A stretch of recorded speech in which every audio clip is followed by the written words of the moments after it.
Alright,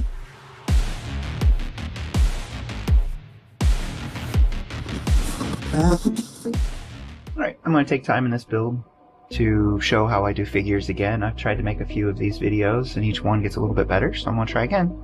I've got my camera brought down a little bit to help. I'm going to try to work everything right over my logo here so I know it's in the center. But right now I've started with, I did two different ways to start as far as the lighting. The one that's on here, I primed in black and then shot from the top down with light gray primer to show the light coming down, to fill in, to cancel out the shadows with light. And then this one, I did just the opposite. I primed with the light gray and then shot from the bottom up with black to cancel out the light with shadows. So we'll see which one does better. Right now, I'm liking this one a little bit better than this one. But in the end, we'll see how it goes.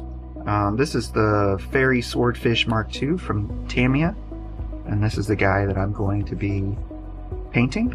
So I'll go through step by step. I'm going to do the faces first, and then come back by and then do his uniforms. The uniforms on these aren't too tricky, they're all solid colors, so that's nice. No crazy camo or anything like that.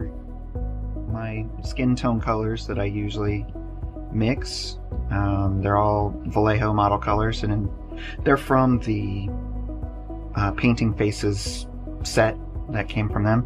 So I've got light flesh, basic skin tone, beige red, and then burnt red to kind of bring out some of the red in the cheeks and stuff.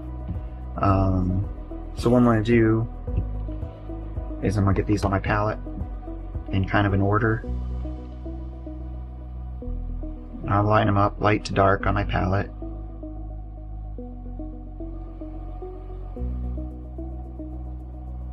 I also am adding white, and then I have black for if I need to add more lightening or darkening, as well as if I can fill in the eyes, but they are very, very small, so I may not be able to in 1/48 scale. We'll see how it goes. Because I want the paints nice and thin. I have a little bit of water on the side here, because what it's mostly, I'd say a thick wash is what I'm looking for, because I don't want any brush strokes or globbing or anything. So I'm going to start, this is the light flesh, and pull some of that aside with the water. And so now I've got real thin version right here. And I'm just, for this one, start filling in the face. He's got a little, his hood goes around the side of his face. There's a line there that you can see. If you get outside the lines of the face, that's okay. I'm not too worried about that right now. So now I'm going to dry my brush, and I noticed that the lips kind of filled up, so I'm going to take my brush and basically just absorb that, because I don't want any pooling. And then the same thing with the eyes. I'm going to suck that up too. And that's the way it starts right there. It looks kind of not good, and that's okay. So I'm gonna let that dry, and then I'll come back and do that same color again until I get some depth. Alright, so this is the second go around. And this time I'm starting to see that color come in just a little bit better. And by doing the face first, then I don't have to worry about getting paint on stuff that's already been painted. Okay, and there's the second coat. I'm going to dry my brush off. Again. Bring that out of the eyes. And the mouth. And there we go. So now I want to add a little bit darker colors. So I'm going to take the basic flesh, which is a little bit darker. And I'm going to do that like under the chin.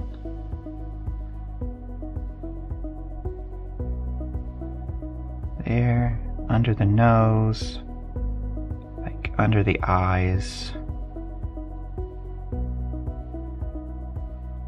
Because that's where the light isn't hitting, so it's going to look darker. And I'll start getting the depth. that we're looking for. Just south of the eyebrow, something like that. So he looks kind of weird, and that's okay. So now I'm going to take a little bit of this red. This is burnt red. And I'm going to just put a little bit on the cheeks. Like that. And then go across the lips. Don't have to worry about coloring in the lines at this point, because it'll blend together, and that is fine. Okay. Now I'm going to take real thin, light flesh. Looks like it picked up some of the red. That's okay. And then just kind of go over really thin some of what we just put down. So it covers it up, but not really. Still shows through. And we're blending it in. Make sure the top of the nose stays more of a bright white. Okay. Now I'm going to take a touch of the darker flesh. Now I'm going to take that on the side of the nose, but not the top of the nose. Outline the underneath of the eyes, underneath of the chin, maybe the eyebrow area. There we go. So it kind of fills it in. Like that. So now our face is looking still kind of rough, and that is okay. So I'm going to take some of the medium flesh, get a little excess out of my brush, and then just kind of bridge the dark and the light. Kind of see where those two haven't come together. A little bit of the eyes, but not all the way up into the eyes. High on the nose. And then a little bit of it. Add some to the cheeks. And just kind of blend these colors in and see how it comes together. And just keep repeating that process until you get a color that looks like what you're looking for. That's getting close. Put some red in the darker. Really get the underside of the chin, cheeks, and bring that red out. A little bit on the nose. Hit the lips again. There. And so now the face is starting to have some character. I'm going to let it dry for a bit just to see where it's at, where I need to add some more. Okay. But as you can see by layering those colors, it's definitely got more dimension. It's very three-dimensional. There. And it's coming together. So I'm going to let it dry a minute and see where we're at. Okay, now that it's dried, I want to add a little bit more of the light flesh to just some of the highlight areas. So, real high on the forehead, the nose, around edges of the cheeks, because it just doesn't quite seem like the right color I was looking for yet. Alright, I think I'm going to stop there on the face. It's enough. It's got some color. You can see the lips a little bit. The black of the eyes is showing, but not too much. Doesn't look like it shouldn't be. It's unnatural. And that's how you do the face. Right there. I'm going to leave it. So now I'm going to go through and do the rest of the uniform. Not much secret to that. You're just painting it. So I'll do this first one in semi-real time, and then I'll do the second one as a time lapse, just to save some time, because they're both the same. They're just different shape, but otherwise they're going to look the same. So there we go. On to the uniform. Okay, for the uniform, it's a red-brown color. It's technically XF64, which is really close to this color. So just like the face, I'm going to thin the paint a little bit. A little thicker than a wash, but not so thick that it fills in the crevices. We want it to go in there, but not fill it. Should still seem sort of transparent, so that the underside still comes through, since we did the dark and the light. This first color, we're just gonna literally slop it on there for the first coat. And just be careful around the face. Alright, that's it. I'm gonna kind of leave it like that. Alright, and so his helmet and gloves are this darker brown here. And his boots. And as the colors come together, it starts to make sense. And then details come out just from the point of view of your eye. So we got the brown, now we'll do his gloves. Gloves have a cuff right here.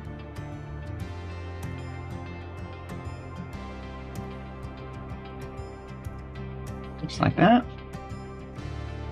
Another glove does the same. Get on the cuff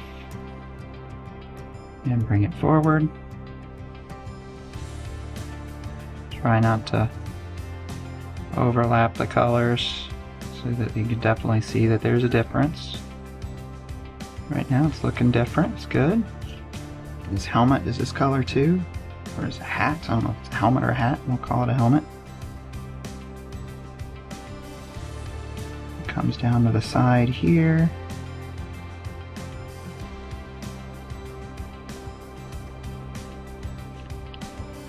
And this goes right up against the base. There's a line here. We can just kind of use that as our guide. Just lightly fill the brush. So it doesn't touch the face, but it fills in that line, which is right there. Touch up on the face.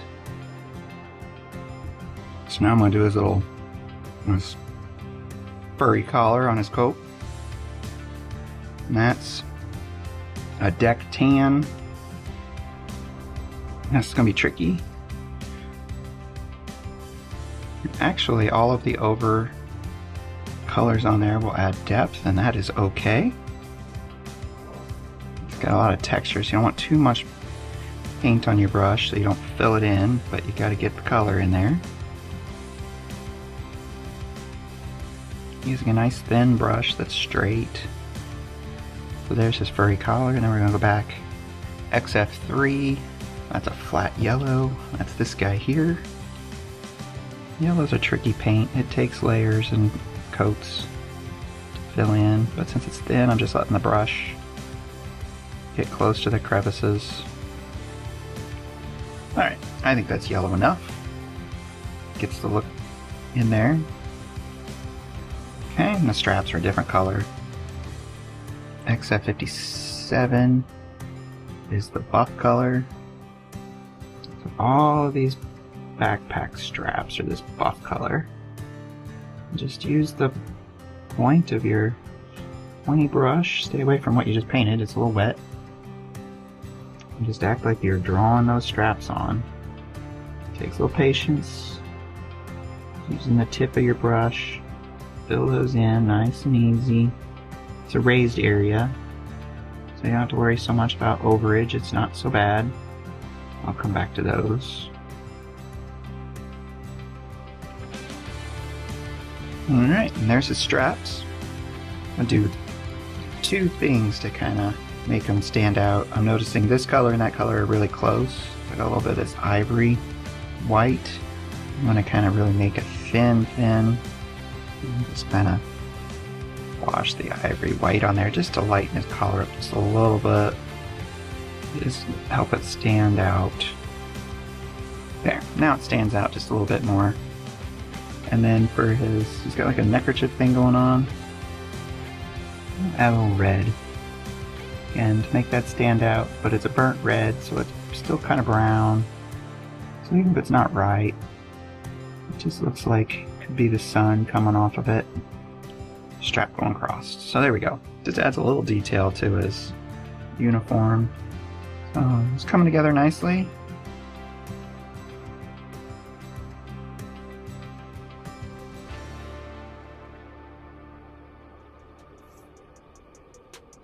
And then he's got like a vest on.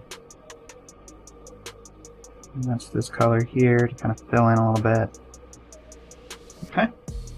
Adds a little depth on that. And now we've got the chrome for his buckles. He's got a big buckle right. This is X11 chrome silver. He's got a buckle right here that calls for it. It's round, so you're just going to use circular strokes to make it round. And there that is. So there it is. That's our guy. The next step is I'll gloss him, and then I'll do some panel black, and then I'll do a matte finish, and that'll help make the face stand out a little bit more. That's our guy. He is done. For now, he's got a couple more steps, but hopefully that was helpful on how to paint a face that's so small. Notice the eyes. You kind of think that they're there. Your eye thinks that it sees them with that darkness, but it's just too small to actually put the detail in. Oh, it kind of looks like Harrison Ford. I don't know. Weird. All right.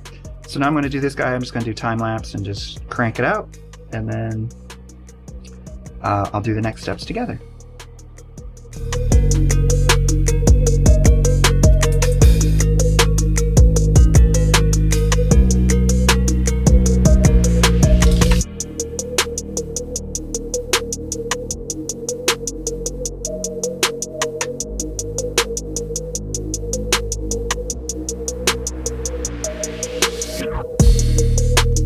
The next step is I seal everything in with the gloss. I do gloss first because it smooths everything out, so any of the roughness that showed up with the paint strokes and stuff, it kind of fills that in and just seals everything. And then after the gloss, I'll go through with the panel line and get these little lines in here, and then I go back over with matte. So let's do the gloss coat now. Okay, and there's the first little bit of gloss. It doesn't have to be a whole lot because it's not like we're sealing a car paint job or anything. Set that aside and let it dry.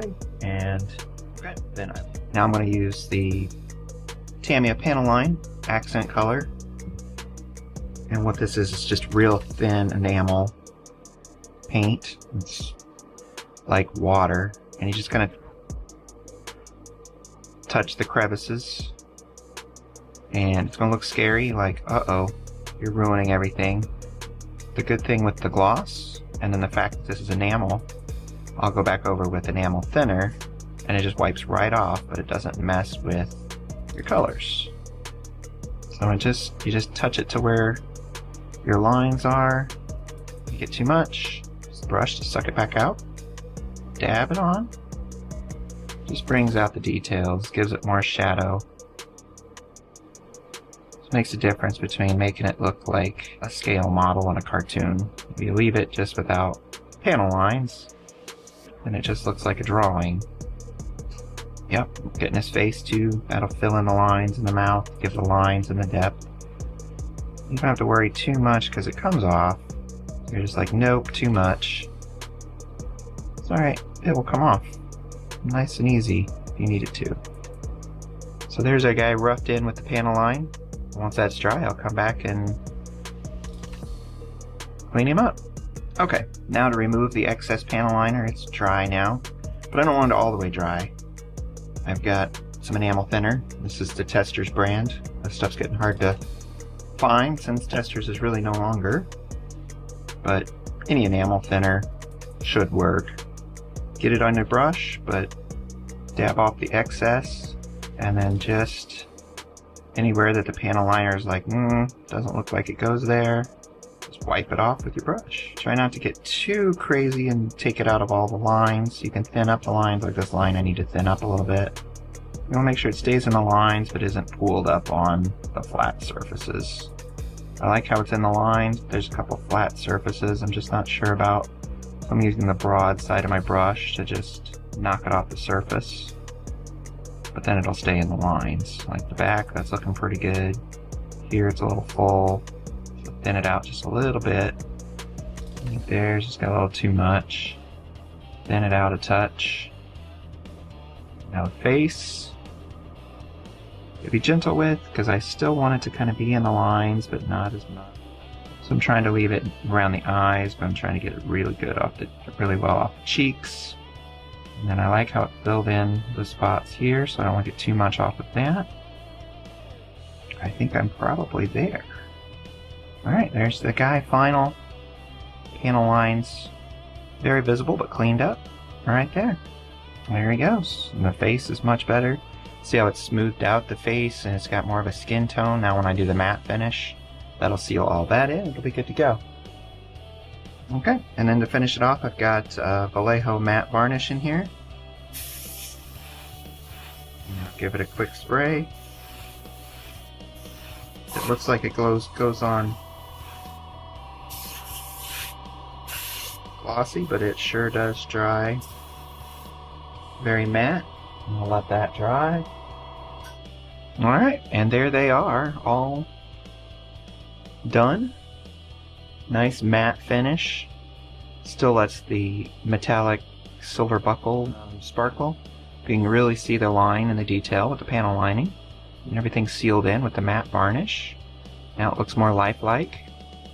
The eyes have the shadow, so it kind of looks like there's eyes there, but at 1/48 scale is just too small to get eyes in there. There's just no detail. And that is okay. That's them. That's how you paint a figure in 1/48 scale. That's just all about thin paint and layering until you like the colors, and then following the lines. My favorite for these are nice long bristle brushes, so you get straight lines. If you need to, go across a straight line, your bristle brush will do that for you. Where if you're using, something that's got more of a round shape to it, you're going to have inequalities, so you have to keep bumping up, and then you overpaint out of your lines. But if you've got something that's just a straight line, that helps, especially doing these type of things, because it pretty much just fills the straps, and you can lay it across. The straps are proud, so you can just fill it in that way. Alright. Well, as usual, thanks for stopping by the garage. Take care.